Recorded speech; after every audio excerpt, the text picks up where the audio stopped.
حافظ قرآن بناؤ، کیونکہ اللہ کے رسول کا فرمان ہے یستغفر للعالم ما فی السماوات والارض، کہ دنیا کی تمام چیزیں، یہ چرند، یہ پرند، یہ درخت، یہ ستارے، یہ چاند، یہ آسمان اور زمین، یعنی دنیا کی جتنی چیزیں ہیں، یہ یہاں تک کہ سمندر کی مچھلیاں، چوٹیاں، فرشتے، جنات، یہ تمام کی تمام چیزیں ایک عالم کے لیے، ایک حافظ کے لیے مغفرت کی دعا کرتی ہے۔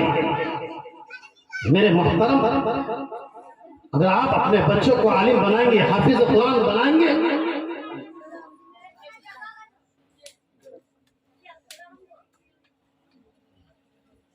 میرے محترم، اگر آپ اپنے بچوں کو عالم دین بنائیں گے، کل قیامت کے دن اس حافظ قرآن کو کہے گا کہ تو پڑھتا جا، جہاں تیری آخری آیت ہوگی وہی تیری آخری منزل ہوگی۔ چنانچہ وہ حافظ قرآن پڑھتا جائے گا، جہاں اس کی آخری آیت ہوگی وہی اس کی آخری منزل ہوگی۔ کل قیامت کے دن اس حافظ قرآن کے والدین کو دو جوڑے شاہی کپڑے پہنائیں گے اور سر پر تاج ہوں گے، جس کی روشنی، جن کی چمک، جن کی دھمک، جن کے قرب میں اتنی ہوگی، اگر آپ اس سورج کو اپنے گھر میں لے کر آ جائیے، کتنی روشنی ہوگی، کتنی چمک ہوگی، کتنی دمک ہوگی، اس سے بھی زیادہ اس اللہ تبارک و تعالیٰ اس والدین کے،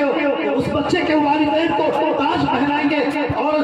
کپڑے پہنائیں گے۔ وہ والدین کہیں گے اے اللہ، آپ کو کون سی چیز میری پسند آئی، کون سا عمل میرا پسند آیا، کون سی نماز میرا پسند آیا، کون سا عمل آپ کو پسند آیا، جس کی بدولت، جس کی وجہ سے آپ نے اتنے ہمیں انعامات سے نوازا۔ اللہ کہے گا کہ تجھے پتا نہیں کہ تم نے اپنے بچے کو مدرسے میں ڈالا، تمہارا بچہ حافظ قرآن بنا، وہ بچہ ٹھنڈی کو ٹھنڈی نہیں، گرمی کو گرمی نہیں، وہ بچہ حافظ بنا اور استاذ کو سبق سنا کر حافظ قرآن بنا، جس کی وجہ سے، جس کی بدولت یہ تمہیں عطا کی گئی ہے۔ اور اس حافظ قرآن سے کہے گا،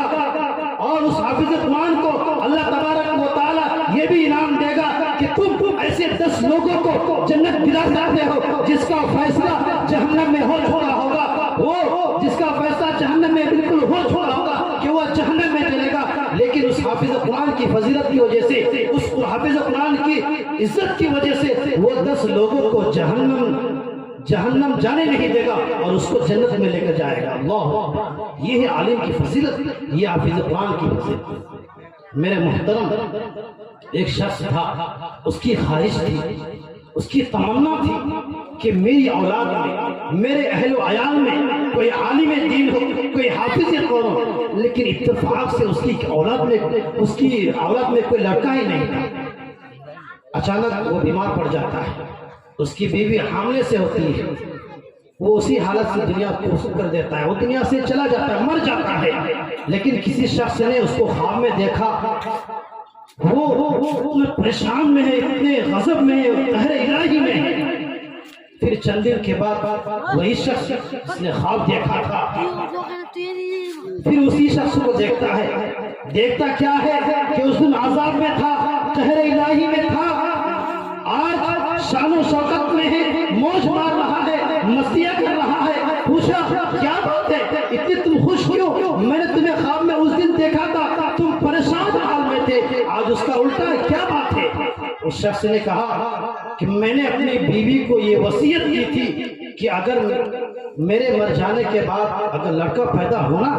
اس کو مدرسے میں ڈالنا، حافظ قرآن بنانا۔ تو میری بیوی نے آج اس بچے کو مدرسے میں ڈالا۔ بچہ جب پڑھتا ہے، استاذ کہتا ہے پڑھ بیٹا بسم اللہ، جب بسم اللہ کہتا ہے ادھر اس کی مغفرت کا اعلان ہو جاتا ہے۔ اللہ اکبر، یہ ہے عالم کی فضیلت، یہ حافظ قرآن کی فضیلت۔ میں نہیں کہتا کہ اپنے بچے کو ڈاکٹر نہ بناؤ، میں نہیں کہتا کہ اپنے بچے کو انجینئر نہ بناؤ، ارے سب بناؤ، میں منع نہیں کرتا، لیکن پہلے اسلام کی تعلیم دو،